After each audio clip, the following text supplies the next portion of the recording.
Good morning, everybody. How we doing? Matt Modi here with OddsJam. Just giving you my favorite DFS plays specifically for today, Wednesday, January 25th. So looking at NHL, looking at NBA, finding some value in the DFS platforms, PrizePicks, Underdog, all that good stuff. If you're looking for player props on the regular sports books like a FanDuel and a DraftKings, check out the OddsJam YouTube channel. I had one come out this morning. And then obviously there is a ton of NFL stuff out for this weekend as well. Betting preview, player props, DFS picks, best bets for each individual game. All that you would want for the game. Both games this weekend is on the OddsJam YouTube channel. And then of course, if you want to find me on Twitter, you can at Jedi Modi.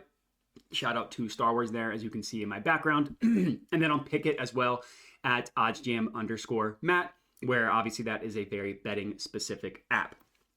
So in this video, as I mentioned, looking at PrizePicks, looking at Underdog to give out some DFS plays. So I get a lot of questions about like if I really like a player prop that is on a regulated sports book, like a FanDuel DraftKings. I get a lot of questions asking, would this be good to add on like PrizePicks? You know, I can only use PrizePicks in my state.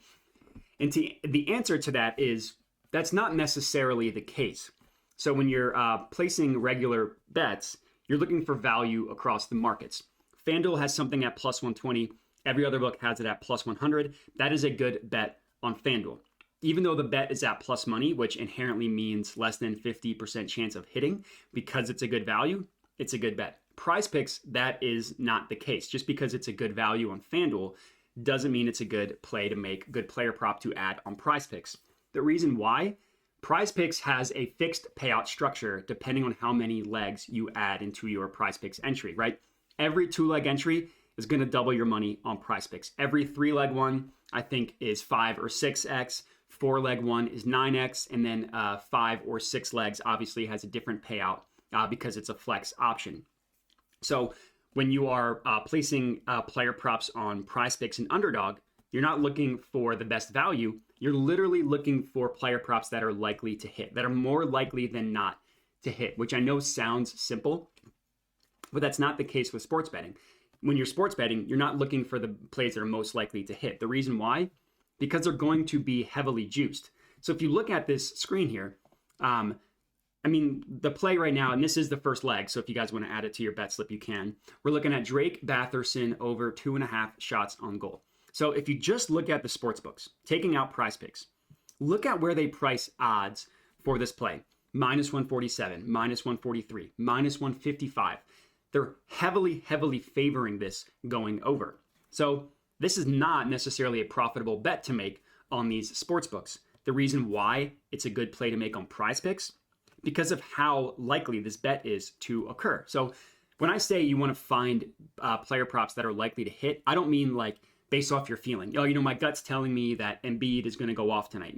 James Harden's going to go off tonight. No, I mean you want to find player props that the sports books themselves that price every play individually, find plays that they find likely to hit, and then just combine those into an entry. And that is basically the strategy when it comes to PrizePicks, which I know sounds simple. And if you have a tool like OddsJam, which I am using now, where you can filter specifically for PrizePicks, specifically for Underdog, then yeah, it is actually kind of easy because it just gives you plays that you can add and you don't really need to think about it. So when it comes to PrizePicks, in terms of the math behind everything, I'm not going to go into that a ton in this video. If you are interested in the math behind PrizePicks, I have a video out for pretty much any type of option, 2 legs, 3 legs, 4 legs, 5 and 6, with and without, the flex play, all that stuff. Long story short, the most profitable plays you can make in terms of numbers of selections is 5 and 6 legs on PrizePicks. You should never do 3 legs, never, ever, ever. And you also shouldn't really flex a 3 and a 4-leg play. You should just play them straight up, but also never play a 3-leg one. The math behind it is terrible.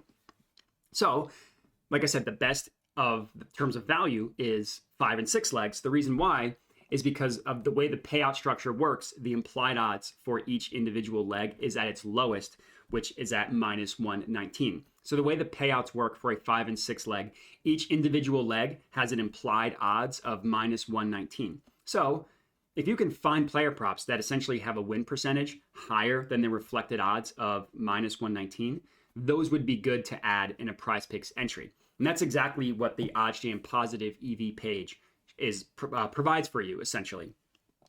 This play has roughly a over 55% chance of hitting, which is above the implied odds of minus 119, which makes it a good play to add. So, as I mentioned, this is leg number 1, Drake Batherson over 2.5 shots on goal. Leg number 2, and this is an NBA one. The first one was obviously hockey, is Draymond Green over 7.5 rebounds. So the win percentage for this one, and to find that out, you just need to click this calculator here.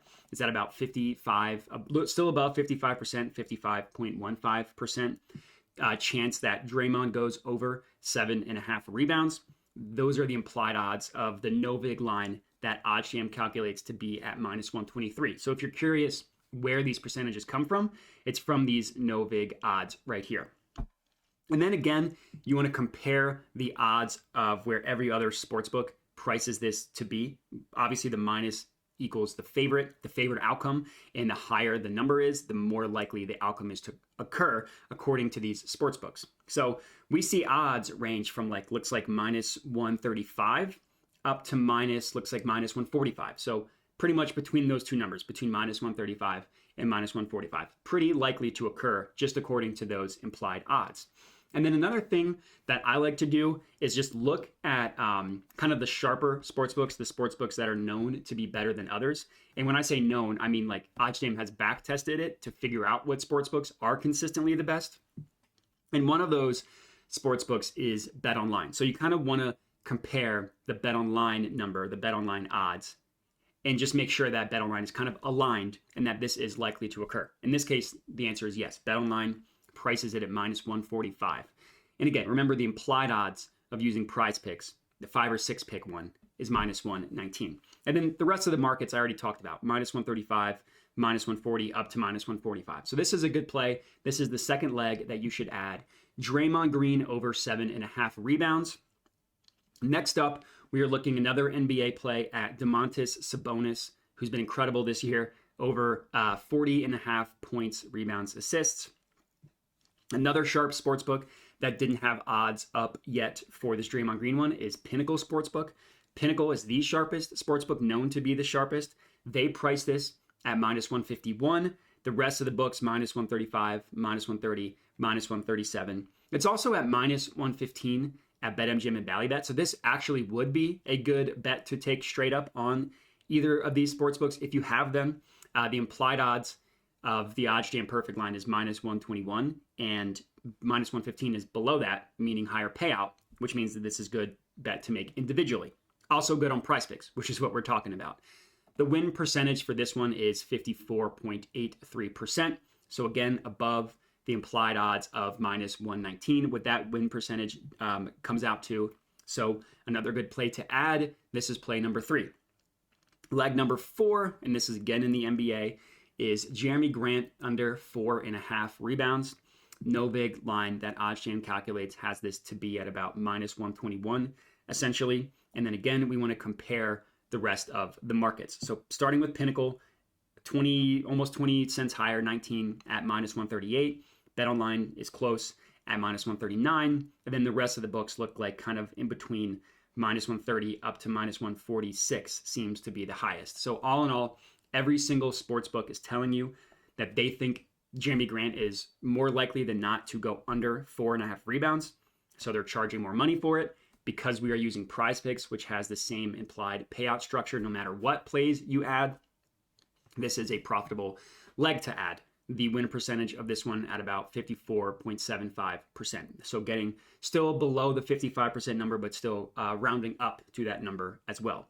That was leg number 4. I have 2 more. This is going to be a 6-leg one. This is back to NHL. Alex DeBrincat, hopefully I'm not butchering his last name, under 3.5 shots on goal. Implied odds of above minus 119. Win percentage of just below 54.5. Pinnacle at minus 140. BetOnline at minus 139. The closest book is BetRivers at minus 125. The rest of them pretty much between minus 135 and -140, heavily favoring the under, which we are not paying any extra juice for. And then last up, the last play of the night, Kyrie Irving, obviously back in the NBA, over 1.5 steals plus blocks, implied odds of -119, pinnacle at -143, universally between -135 and -139. Win percentage of this one at about 54 basically just below 54.5%, above the implied odds of -119, making it a good play to add. So this is my 6-leg play for PrizePicks. Recommend locking this one in if you do. Best of luck. Also comment and let me know. Other than that, I would appreciate if you could like the video. Helps me out a ton. Subscribe to the OddsJam YouTube channel to get all of our videos and plays moving forward. And that's it. So appreciate everybody watching and have a good one.